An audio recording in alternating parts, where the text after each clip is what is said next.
welcome to week 5 of Analog Lab. So this is about the time that we start getting into more fun circuits. So we're going to start with amplifiers. This lab's a little bit intense, and it's because there's a couple safety precautions that I want to go over first before we can actually get into the building of the circuit. Let me blow this up a little bit. So we're going to do a lot today. In this lab, we're going to learn how to make a dual power supply with 2 batteries. We're going to build a simple circuit to protect your headphones and devices in case of a short circuit or other error. We're going to learn how to read data sheets, and then we're going to learn how to construct basic voltage amplifiers with operational amplifiers, aka op amps. So 4 is really the most fun part, but we have to get through 1, 2, and 3 before we can get there. So, just really quick. This lab involves extremely important safety precautions. Remember number 2? Build a circuit to protect your headphones and devices. Yeah, this is the lab that if you mess up, could perhaps permanently damage your laptop or phone. If you have questions, please contact me before you connect anything. So I just want to preface this by saying, if you mess this up, you will damage the audio output of your laptop or phone. Basically, we are now using 2 batteries, 9 volt each, which makes 18 volts. And if you mistakenly connect that somehow to your audio jack, that 18 volts can potentially travel through your cable and into your computer or phone. And 18 volts is a lot more than that is designed to put out, so it will probably break. So I want you to pay attention to this really carefully. If you follow these instructions, you should have a system where you're not going to ever mess this up. So I just want to make sure that you listen to 1 and 2 really, really, really carefully. If there's anything that you're confused about before proceeding with this lab, please contact me. Want to make sure this is super clear before we move forward. So, the first thing we're going to do is make a bipolar power supply with 2 batteries. And I'm just going to read this to you before we start. A battery is a single-sided power supply. A single-sided power supply has 2 outputs, V+, aka power, and ground. In our case, V+ has been something like 9 volts. Some of you have had closer to 10. Some of you have had 9.3, 9.4, etc. Ground usually reads at 0 volts. What is a bipolar supply? It's a power supply with 3 outputs, V+, V-, and ground. So let me just run a demonstration to see kind of what I'm talking about here. So in week 1, we measured our battery voltage, right? So if I were to take a battery and I were to measure from the positive to the negative terminal, I'm going to get 9 point something volts. However, if I were to swap these probes and I just put the red probe on the negative, I would get negative 9 point something volts. All the multimeter knows is that it's using this black probe as a reference point, right? It's saying that this is where my 0 is going to be. So if I put this at ground, I should get positive voltage. But if I put this at the positive, then the potential from my positive to here is going to be negative, right? I'm going to have negative 9 volts. So I'm not changing the quantity of volts. I still have 9 volts. It's just that I'm changing how I'm referencing it, okay? So going back here, if you use a multimeter to measure from V+ to ground, you see positive. If you use it to measure from V- to ground, you'll see a negative voltage.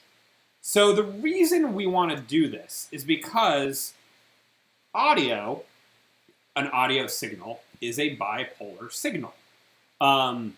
You have a positive side of the wave and a negative side of the wave.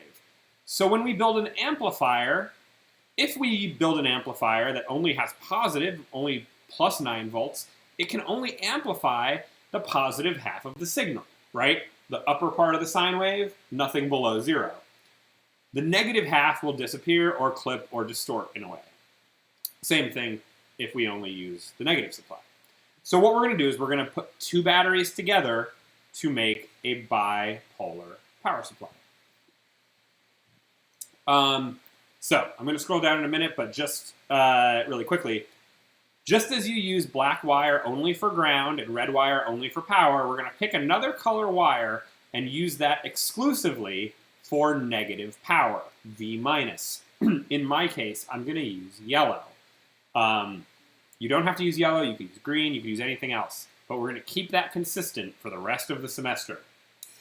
Don't ever plug the negative power into the positive power of the breadboard. Also, don't connect it to ground.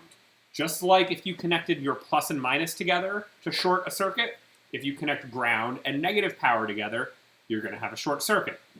There are now 3 separate powers. So, let's take a look at the circuit. Here's battery 1, here's battery 2. Battery 1 has 9 volts for V+, and the negative side has ground. This is what we're used to. However, for battery 2, we've decided that the plus side is ground, and the negative side is negative V. We're going to plug the black end of one battery into the red end of the other. So what does this look like? So, what I've got here, I'm just going to use the camera, this might be a little easier. I've got, give me my light back. I've got 2 9-volt clips, right? Let me move this battery out of the way. I've got 2 separate 9-volt clips, and they both have wire, right? They each have a red and a black. What I'm going to do is I'm going to decide that if this is my positive, right? This is my 9 volts. This is my ground. I'm going to also connect the red wire from this to the black wire from the other. This is going to be my new ground, okay? This other black wire is now going to carry negative 9 volts. Now, remember these guys? They're at the very end of the parts list. I asked you to get a 3-pack. Here's what we're going to do. We're going to open these up. I'm going to take my ground, which is, remember, 1 black wire and 1 red wire. And we're going to pop them into one of these. You can use 2 separate ones if you want. Snap that closed. Give these each a small tug, see if they're stuck in there. And since this is my ground, I'm going to take a black wire and I'm going to connect this to this same connector. This is now ground of my 2 batteries. I can actually plug it into my breadboard into the ground. Okay? I don't need that 3rd connector. So you can put them both into one connector. You can put them into the same one, doesn't matter. As long as we have ground going into the negative rail. So now, I'm going to identify my positive and my negative voltages. Positive 9 volts is easy. We've been using this for a while. Let's grab another connector. We're going to put that into one of these. Clamp that shut. Make sure that's in there. Now I'm going to take a red wire. Red is positive. Hook that in there too. Close that off. And now we've got positive 9 volts. And just like I've done before, I'm going to pop this into the positive rail of my breadboard. Power and ground, nothing new here. We've been doing this, right? Now, I have this rogue black cable. This is my negative 9 volts. So, I'm going to get my 3rd and final connector, stick that in there, and then I'm going to take my yellow cable. And this is going to be my negative 9 volts. So, I'm actually not going to connect this one yet because I'm not going to put it into one of these side rails. That could be confusing. I want to keep red for my positive voltage, blue for my ground, right? So what I'm going to do is when I need this, I'm going to connect it directly. So this is just going to hang out in this row for now. Nothing else is here. But once we build the circuit, I'll know I can grab my -9 from here and plug it where it needs to go. So from now on, throughout the whole semester, +9 in the red rail, ground 0 volts in the blue rail, and we're going to connect -9 directly. And here are the connectors. I'm actually going to leave the batteries off for now until it's time to build the circuit. Remember, these are each 9 volts, so they're going to have a total of 18 volts. If I measured from end to end, right, I would see 18, because I would have 9 plus another 9. This is why our protection circuit is so important, because this is a lot of voltage for a device like a phone or a laptop. Okay, so you're going to build that. Once you have your battery clips connected, you could leave them like that pretty much for the rest of the semester. We're going to be having bipolar power supplies most of the time. If you don't need negative power, there's a few labs we don't need it, you can just disconnect your second battery and you can still use this as a single-sided power supply. But I want to make sure that red is always +9, black is always ground, and yellow, or some other color that you choose, is your -9. Make sure those are 3 separate colors. Don't confuse them. Okay. Part 2. DC blocking, current limiting circuit. Add this to every powered circuit you make for the rest of the semester. Let's take a look at what is going on here. I've got an audio input on the left, and in parentheses it says laptop, phone, guitar, etc. This is like what we did last week. We have this audio jack that has a tip, a ring, and ground.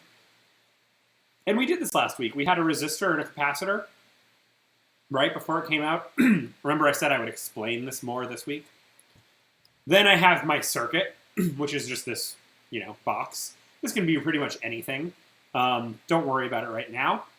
But then on the other side of my circuit, if I have an output, I have another resistor and a capacitor before my output jack.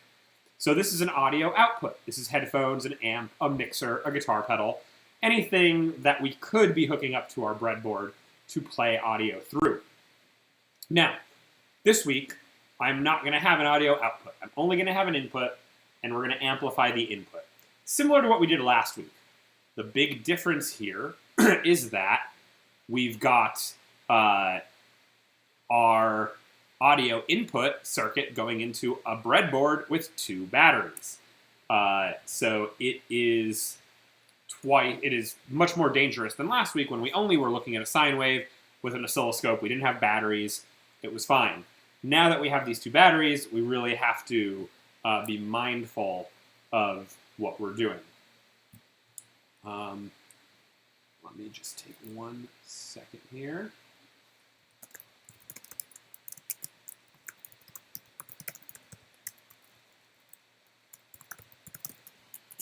Okay, so why do we do this? This is called a DC blocking circuit. This resistor and capacitor in series will prevent any DC voltage from traveling back through my audio jack and into my computer. And similarly, it will prevent DC voltage from traveling out of the breadboard and into some output device. DC voltage meaning a 9-volt battery, right? Straight 9 volts with no AC fluctuations like a sine wave.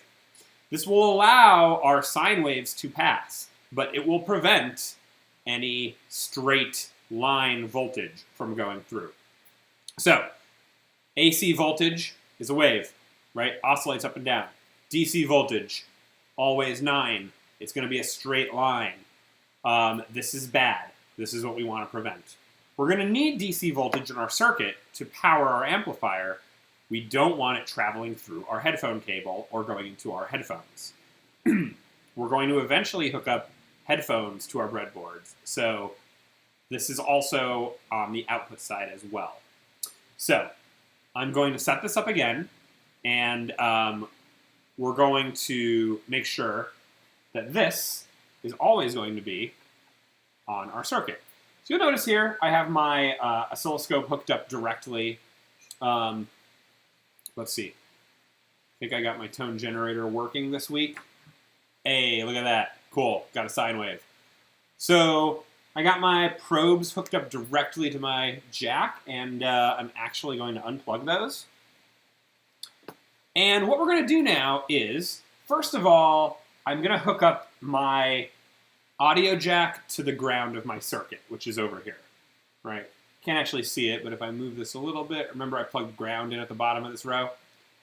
So I'm going to take a black wire,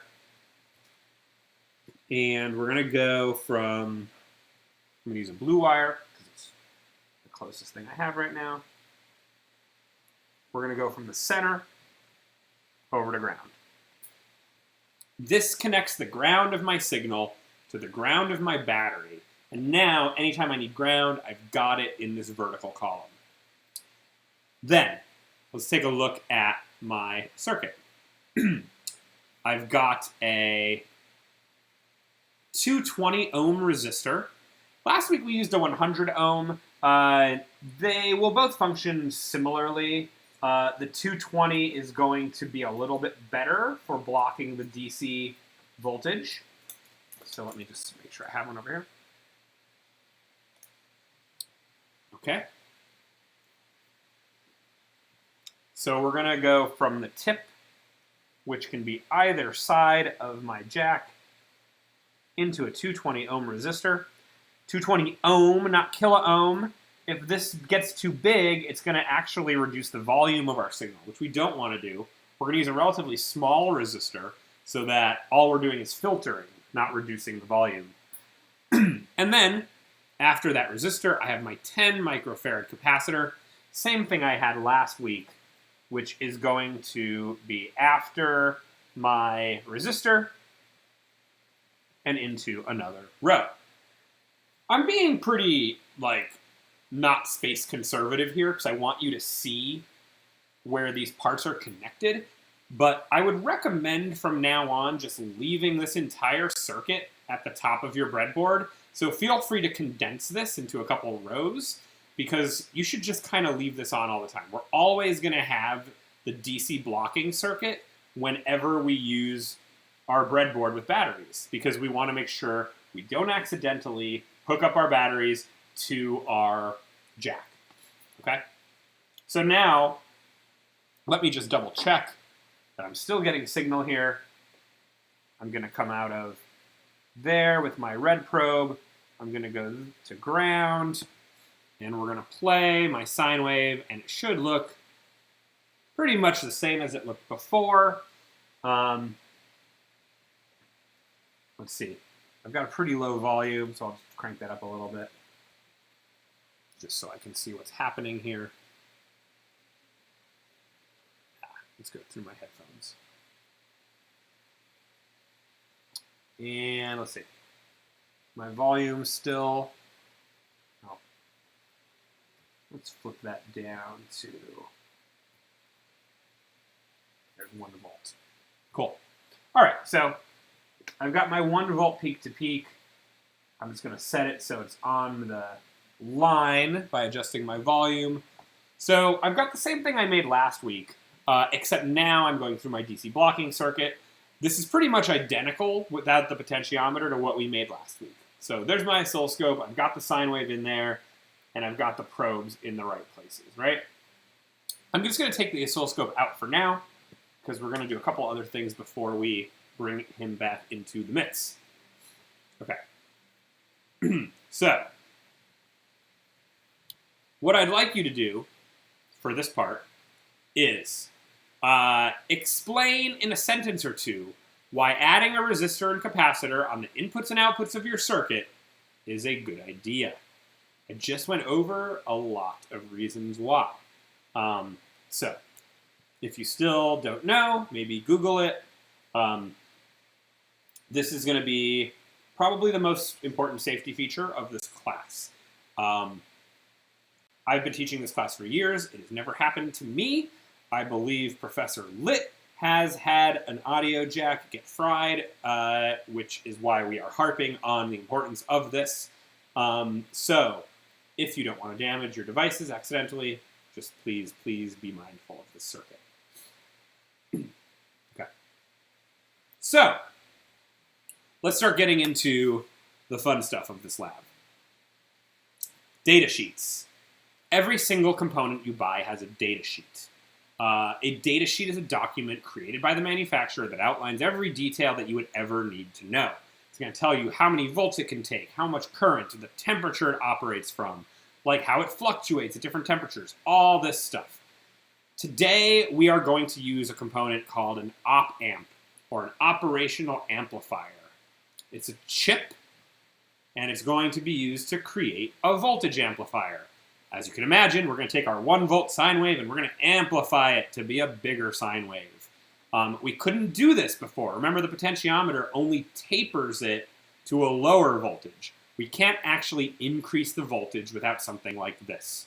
So, we are going to use the Ne5532 Dual Op Amp.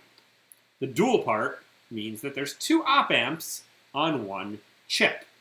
So, let's see what this looks like.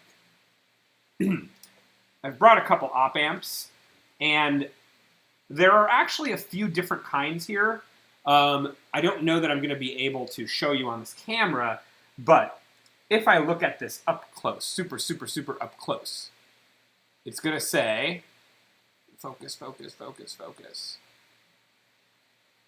Ne5532.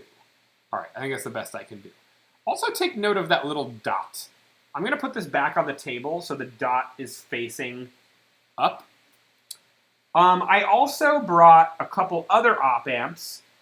This one is an LM358, and this is also an LM358. Functionally, they are the same. You can use an LM358 for this class. You can use the Ne5532 for this class. The only difference here is the 5532 is slightly newer. It's got a little more optimal operating voltages. For this class, they're going to look identical no matter which one that you use. Now, something to take note of, and this is why I brought the 358. If I hold this up to the camera, not only does this have a dot, it's also got this little notch cut out in the top. This is very important because there's 8 little legs on this chip and they all have different functions. So I have to orient this correctly before I plug things into it. If it is upside down, I'm going to plug the wrong things into the wrong pins. So I'm always going to put this in my breadboard so that the notch is facing up. And I'm going to just pop it right in the center so that 4 legs straddle each side of my breadboard, okay? Something else to keep note of. We're going to number these legs starting in the top left. This is why there's a dot here. This is pin 1, 2, 3, 4, and then counting up from the bottom, 5, 6, 7, 8. It's a U. 1, 2, 3, 4, 5, 6, 7, 8. Notice we've got 4 holes I can plug into in each row because half the chip is using this half of the breadboard, half the chip is using this half of the breadboard. All right, give me 1 second. I'm going to let my cat out of the door.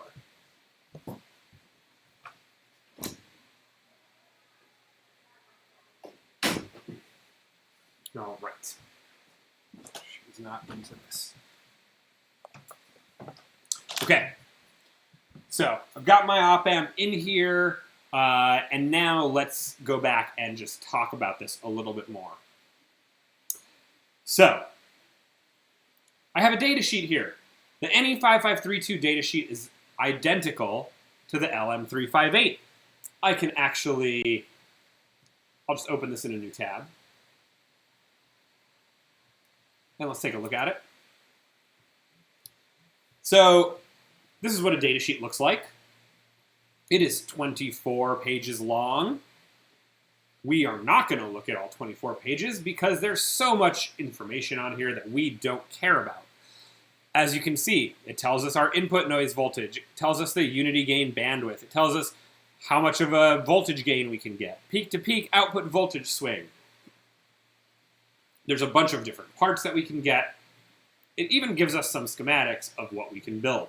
We're not going to use these. We have a little bit more refined schematics, but it's nice of them to include them.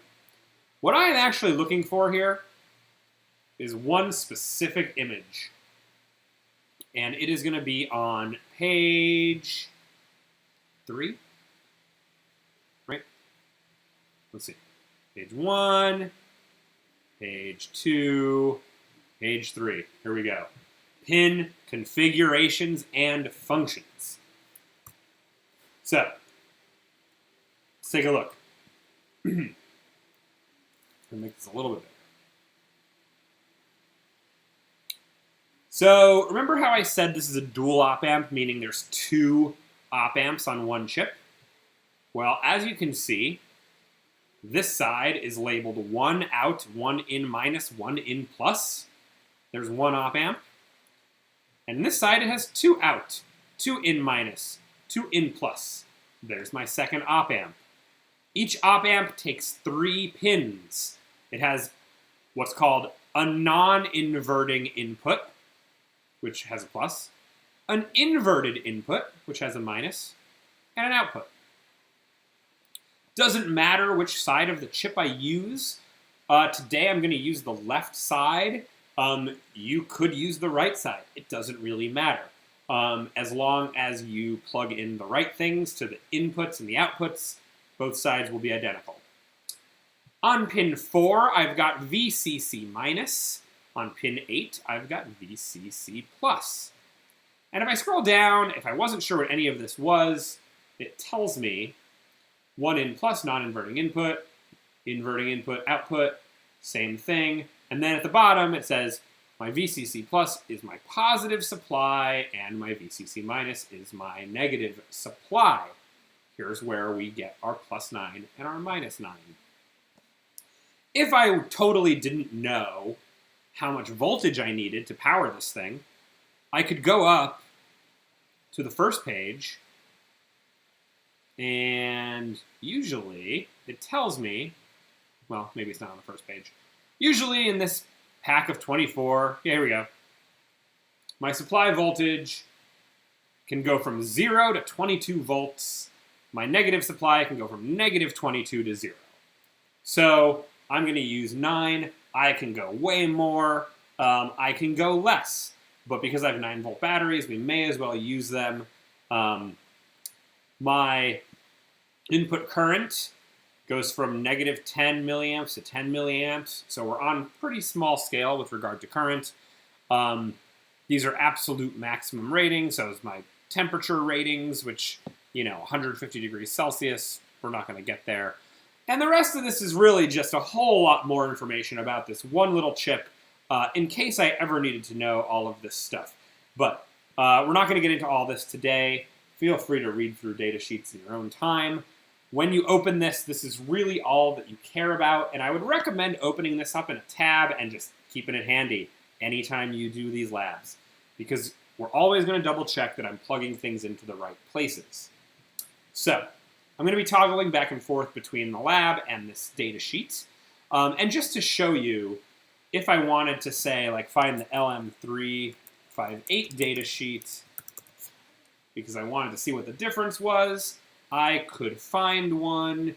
Here's one from Texas Instruments.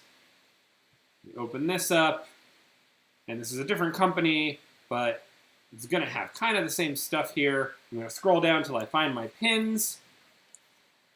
I'm going to blow this up. And let's check this out.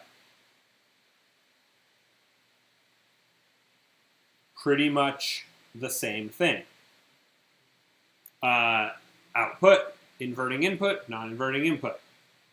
Output, inverting input, non-inverting input. The one thing I don't like about this is it labels pin 4 as ground when it should be the negative supply. We are using this for audio signals, so we want to make sure we put a negative voltage on pin 4 and not ground. So if you have to choose between one of these two data sheets, this Ne5532 data sheet that's linked in the lab is the more optimal one, because as you can see, we're not connecting ground to this chip, at least not yet. So Let's go back here. This is how we're going to draw an op amp in our schematics. It's a triangle. We have two inputs on the left, and we have an output on the right at the tip of the triangle. We have a non-inverting input, and we have an inverted input. Anything we connect to these three are connected to the op amp.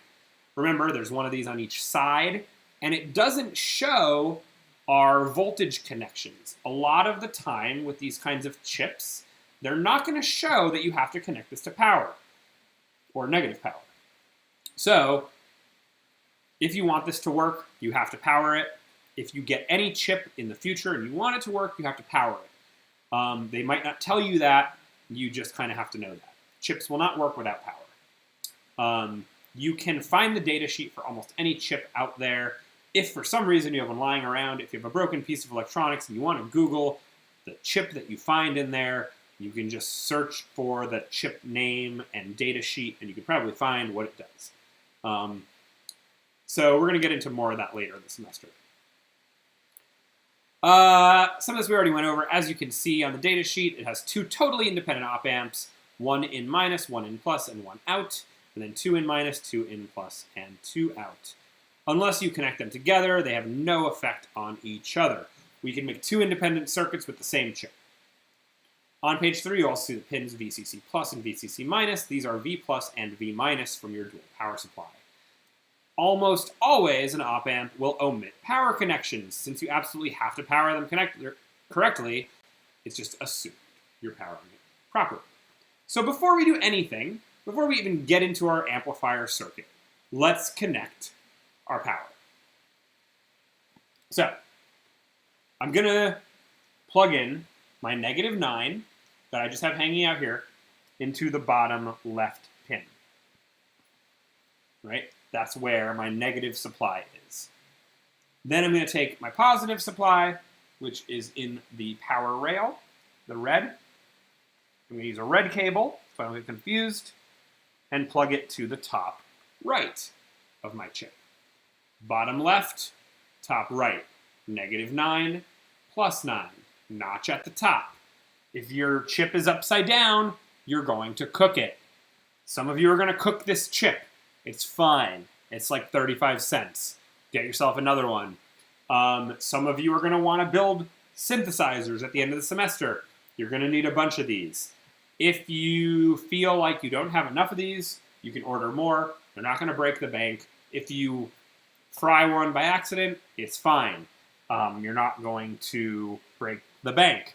Usually, I am in the classroom just handing out chips. I will not be doing that today or this semester. So I have to trust you to replace any parts that you have damaged. Like LEDs, op amps are another thing that some of you are going to have to just get more of, whether because they're damaged or because you just are building a massive final project. You might want to think about getting some more now before you hit that point. Again, if you can't find the Ne5532, you can use other op amp alternatives. They're all pretty functionally similar. Ask me before you buy new ones. So remember, I still haven't connected my batteries. I'm going to do that last. I want to make sure everything's connected before I pop them in. I'm just connecting my battery clips to the op amp. So let's now take a look at our circuit. Op amps are probably the single most useful and powerful components in analog electronics. Our labs for the rest of the semester will focus largely on using them for increasingly sophisticated circuits, amplifiers, oscillators, filters, comparators, and more. We are going to be using these almost every week. They really can do a lot with just 3 pins connected through some resistors and capacitors. One of the most useful applications of an op amp is a signal amplifier. So today we're going to build the inverting amp and the non-inverting amp. So, we're going to start with the non-inverting amp.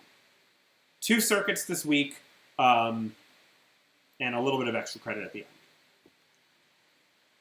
This is what a non-inverting amp looks like if you Googled one. So this is, in theory, how you would connect it. Notice my V in is going into the non-inverting input, This will be my sine wave.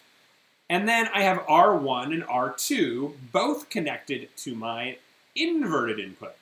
R1 is going from the inverted input to ground, and R2 is going from the inverted input to the output. This is the formula for calculating the gain.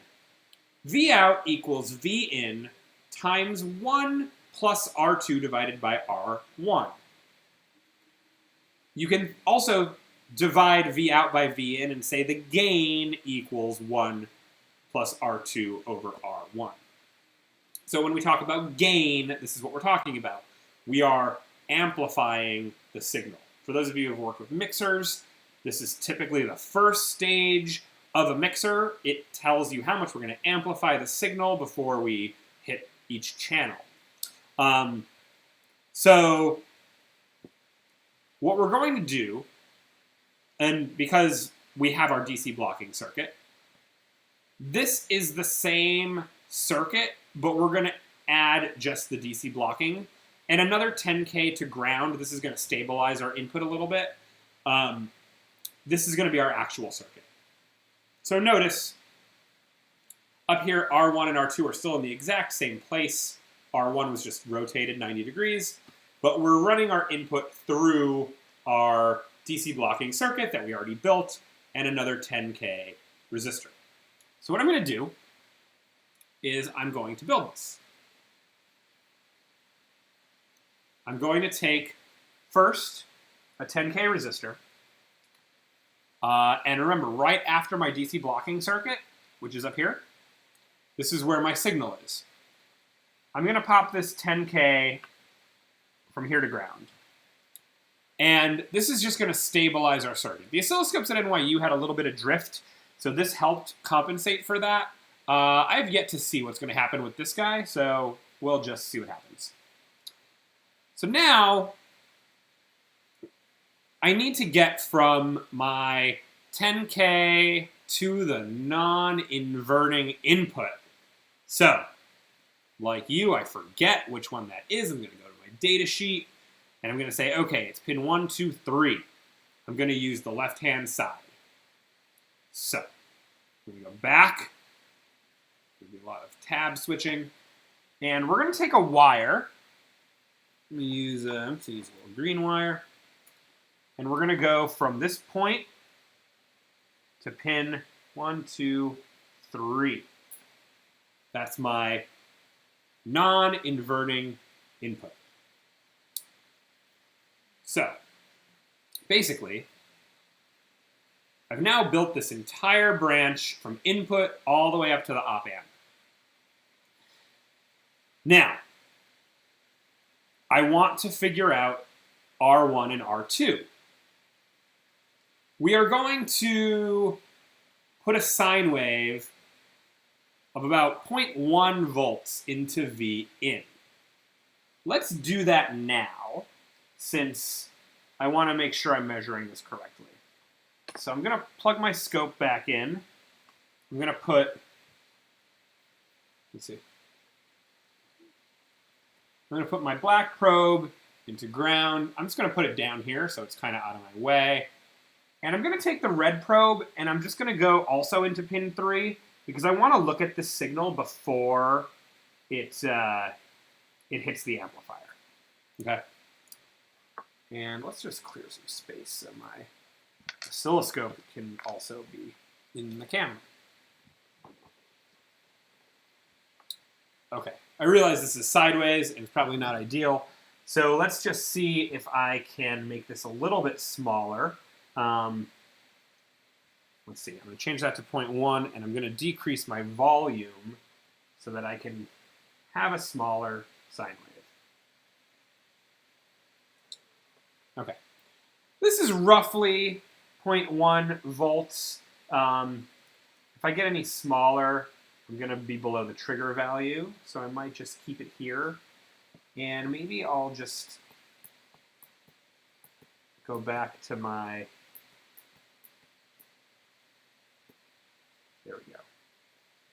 So I'm kind of in the center, and I'll push my trigger back up a little bit so I don't lose my wave. Okay. So my wave's centered.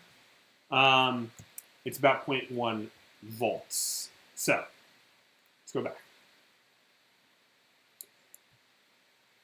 Use a 10K resistor for R1.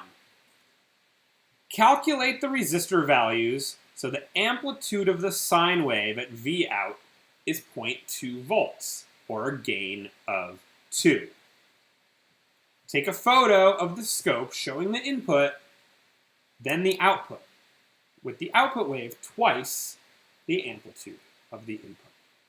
Okay, so we're going to use a 10K resistor for R1. We know that. Let's plug that in. R1 is going to go from my inverting input to ground. Remember, I am going to check my data sheet because I can't remember which the inverting input is. Cool, it's pin 2. So, let's go back. We're going to plug this into pin 2. And then into ground. Okay? So, now, I need to do a little bit of a calculation here. I want to get a gain of 2. So, here's my equation. Let's just write this down.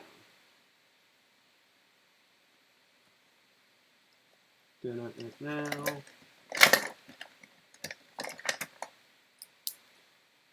Gain equals 1 plus R2 over R1. I want this to be 2, and I know that R1 is 10K.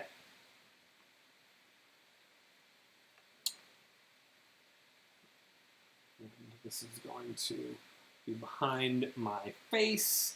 So what I'm going to do is I'm going to subtract 1 from both sides. I get 1 equals R2 over 10K.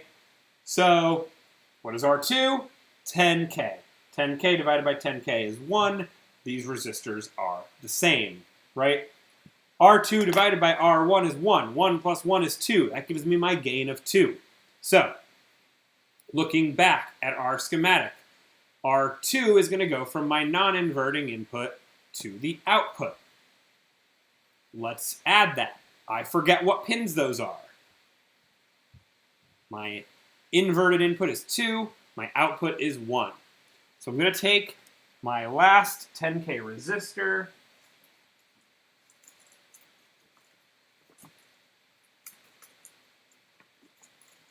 It's tangled up with my other resistors. And we're going to go from pin 2 to pin 1.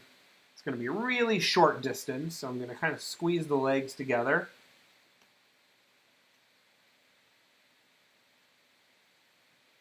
Kind of jam it into the breadboard there.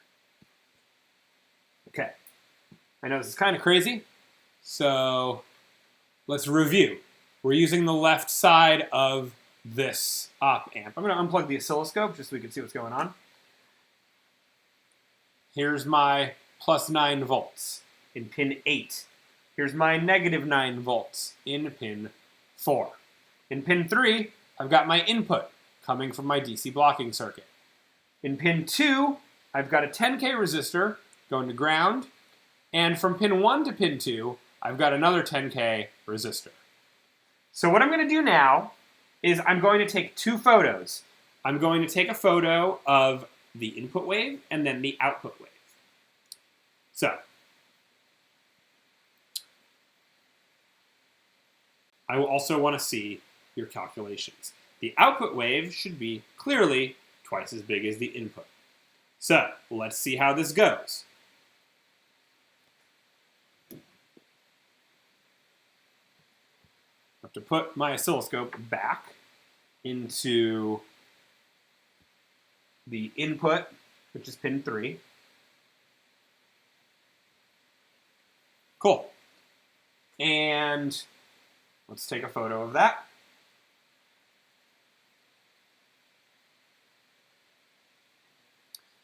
Now, I'm going to move my red probe to the output, which is pin 1. However, I forgot to do something. Does anybody know? Who can guess? There's no class, so no one's going to guess. I don't have any batteries. I have not powered this yet. So now is the time to power this circuit. Hopefully I didn't mess up. We're going to plug this in and see what we get. So, basically, I'll take another photo. And I've essentially got a wave that is twice as big. I'm going to swap my oscilloscope probe just so we can see this again in real time. So we're going to go to pin 3, input wave, pin 1, output wave. If we were using our fancy NYU oscilloscopes, we'd be able to look at them both at the same time. You'd be able to see clearly that one is twice as big as the other. But since we only have one channel at a time, we're just going to look at both photos to analyze them. When you have your input wave, try to make sure the voltage is centered and it's going from one demarcation to another so we can clearly see the gain of 2. So we've got now an amplifier, amplifying this voltage. So I want to see both photos, and I want to see your calculations. Then I want you to use one resistor and one potentiometer so that when the pot is at max, the V out should be a gain of 2, and at min, it's a gain of 1. Take a video where you turn the pot from 0 to the max resistance. So let's take a look at this. I'm now changing the gain, right? So there's a couple ways to do this. I have my little equation here. I want this gain to go from 2 to 1. So basically, if I look at this equation, R2 divided by R1, if they're the same, I'm going to get a gain of 2. If I make R2 0, 0 over R1 is 0. 0 plus 1 is 1, right?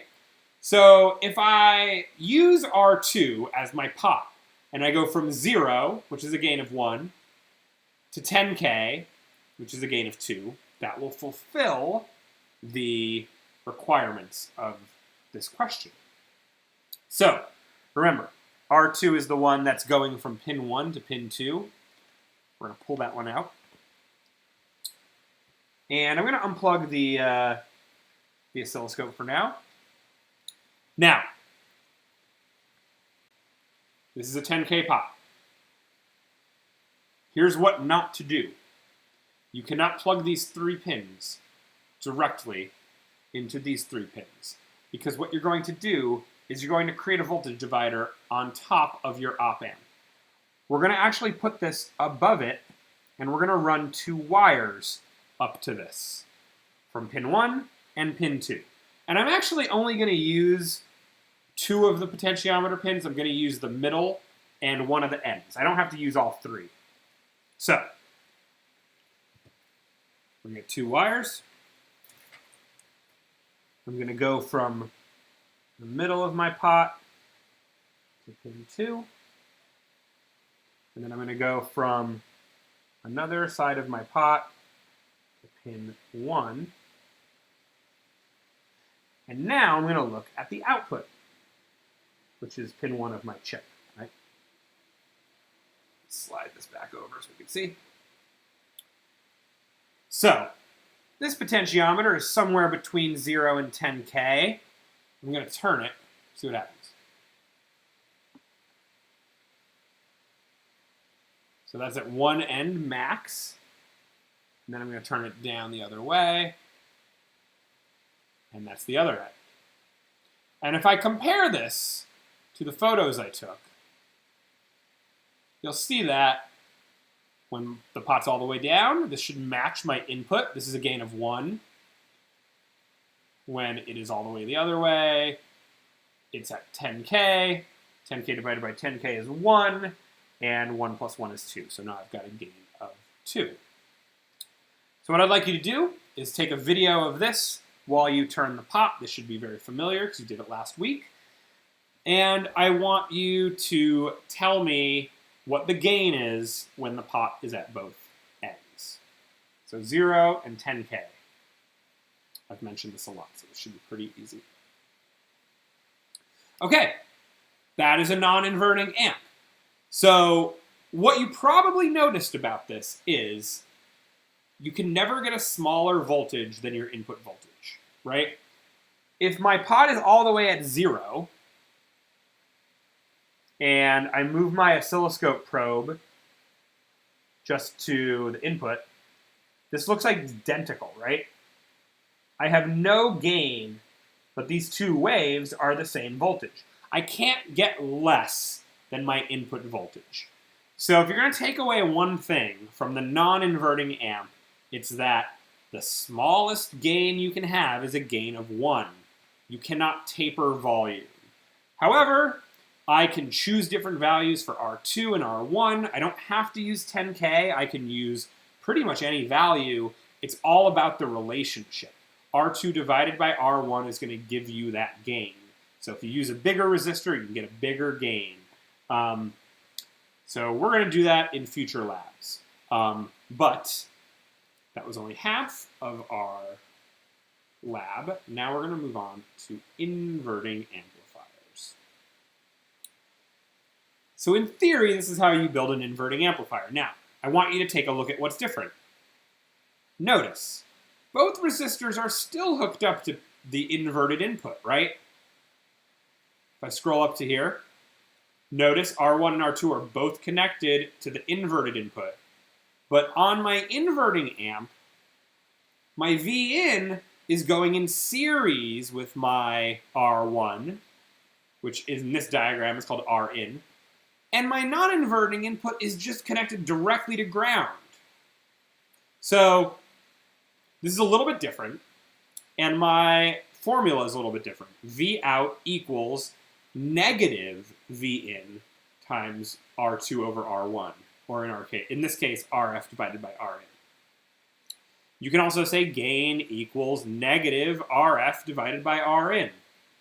So immediately, the first thing I notice about this is, because we're not adding 1, if I have RF 0, I have a gain of 0.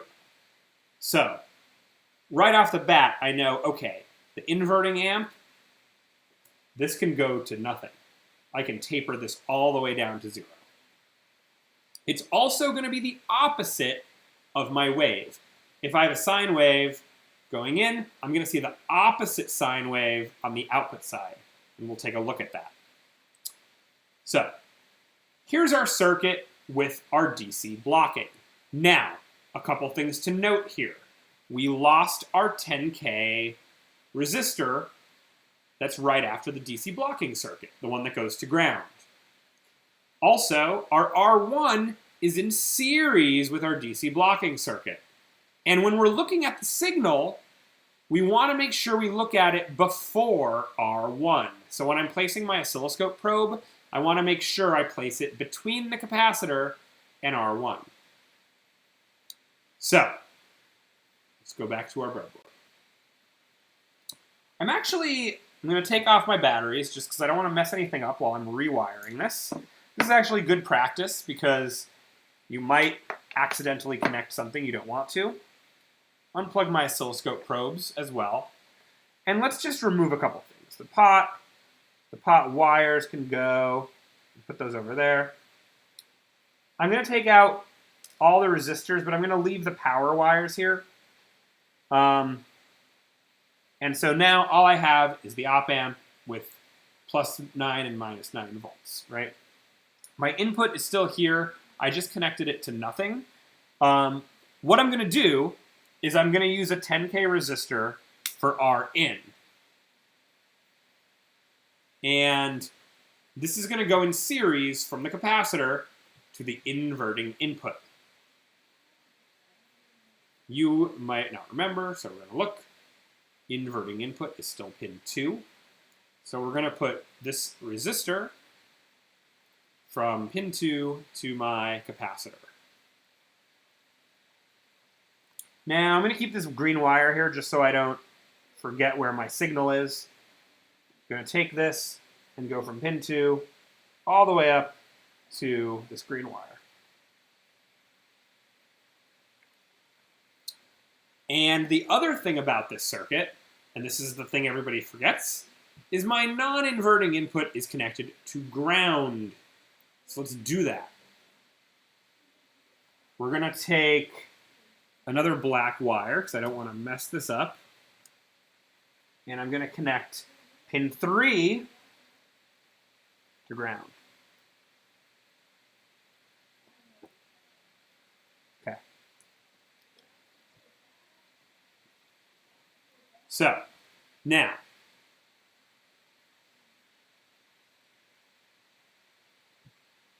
we want to calculate resistor values so the amplitude is, again, about a gain of 2. Negative 2, because we're inverting, right?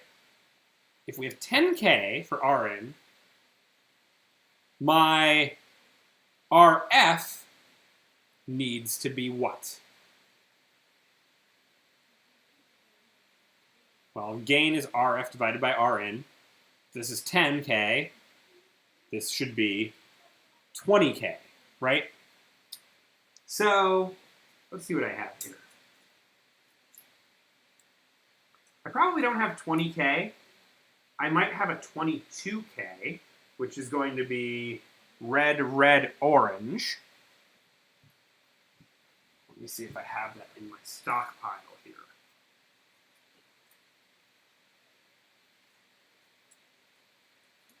What I might do instead, because if I don't have a 22K, it actually doesn't matter which resistor is which. If I use 10K for RF, and what I found here is a 5.6K, which is going to be, let's see, green, blue, red. Not exactly half, but pretty roughly half. I could use this for Rn, and I could use the 10K for RF, and let's see if that works. So we're going to take this resistor out, the 10K, put it on the side for now. I'm going to stick this 5.6 in place, going from my input into pin 2. And then we're going to take the 10K, and we're going to go from pin 1 to pin 2, just like we did before. And now we're going to plug in our batteries.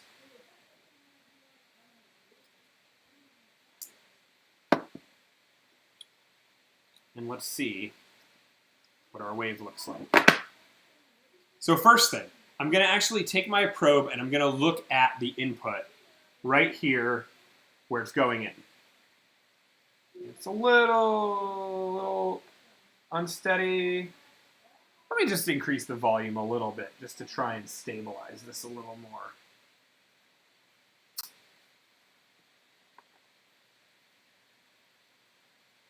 All right, that looks a little bit better. Let me just turn this down so I can see the amplification. So now I'm going to move my oscilloscope probe to the output of my chip, to pin 1, and let's see what happens.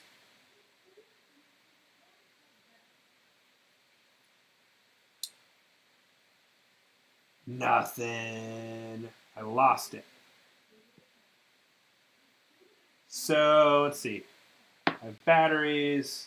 I have everything hooked up. I have my ground on pin 3. We have pin 2. 10 divided by 5. Oh, there it is.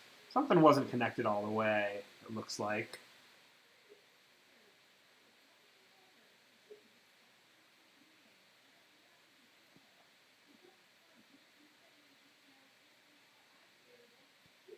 There we go. Just got to plug stuff in until we get something to respond. Now, this is going to be kind of hard to tell because we're going to have to switch back and forth.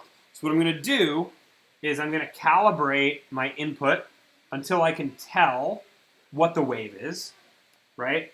I'm just going to use my laptop volume to kind of do that. So I want to make sure I can see it. This is about 0.2 volts peak to peak, so that's fine. I just have to remember that because I want to make sure that I see then 0.4 volts when I swap it. So I'm going to take a photo of this. This is my 0.2. And now I'm going to move this to pin 1. And what we should see here is 2 boxes up and 2 boxes down. This is going to be our inverted and amplified waveform. If I were to look at these both on the same oscilloscope, I would see one wave that would be amplified and negative of the other. So I want you to take a photo of both of those, and I want you to show me your calculations. Now, I kind of did not follow this. I did not use a 10K resistor for Rin. I used a 5.6, and I used a 10K resistor for RF. It really doesn't matter. As long as one resistor is roughly twice as big as the other, you should still see a gain of 2. So feel free to do either one. Now, what we're going to do next is we're going to do the same thing we did with the non-inverting amp. We are going to use one resistor and one potentiometer so that we can see it go from a gain of 0 to a gain of 2. Remember, if we turn the pot all the way down this time, this is going to drop to 0 rather than 1. So you may need to change the Rin resistor. You may need to consider whether the pot needs to be RF or Rin. So let's take a look. If I swap, I know that this pot is 10K, so I'm going to swap my 10K, which is my R2, my RF, for this. And it's wired actually the same exact way it was before, where it's going into pin 1 and 2. So I'll pop this out. I'll wire it up exactly like I did before. We'll go from the middle pin to pin 2, the bottom pin to pin 1, and then let's take a look at this wave as I turn this pot. It goes from totally 0. You'll notice I lose the trigger completely. And then as I turn it up, now I get my amplification, my gain of 2, inverted from the signal. So I want you to see you take a video of this as you turn it all the way down to all the way max. Pretty much the same video I saw before, except for the inverted amp, I should see this signal go all the way to 0. Whereas for the non-inverting amp, it will just be equal to the input wave.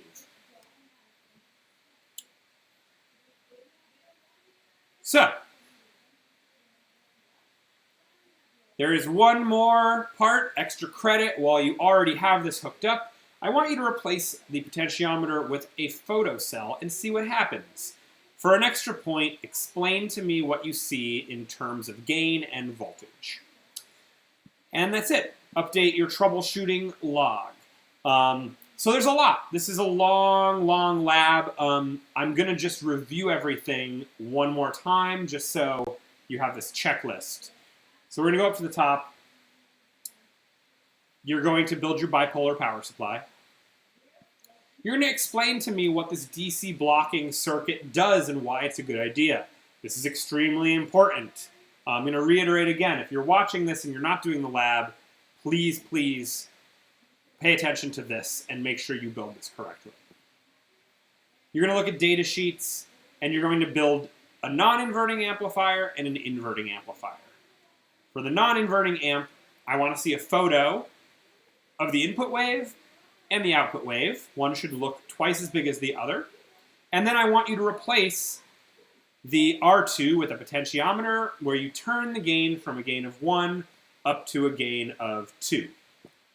Then you're going to build the inverting amplifier, and you're going to do the same thing. You're going to take a photo of both the input wave and the output wave, and you are going to take a video using a potentiometer where the gain goes from 0 all the way up to 2. Every time you talk to me about the amps, the op amps, I want you to show me the math behind how you're calculating the gain. The gain equations are on here.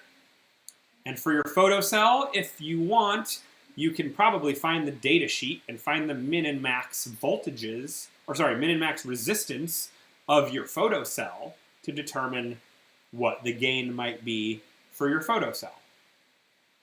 So, that's everything for week 5. This is a little bit complicated, so please reach out to me if you have any issues. I'm happy to walk you through any of the safety precautions.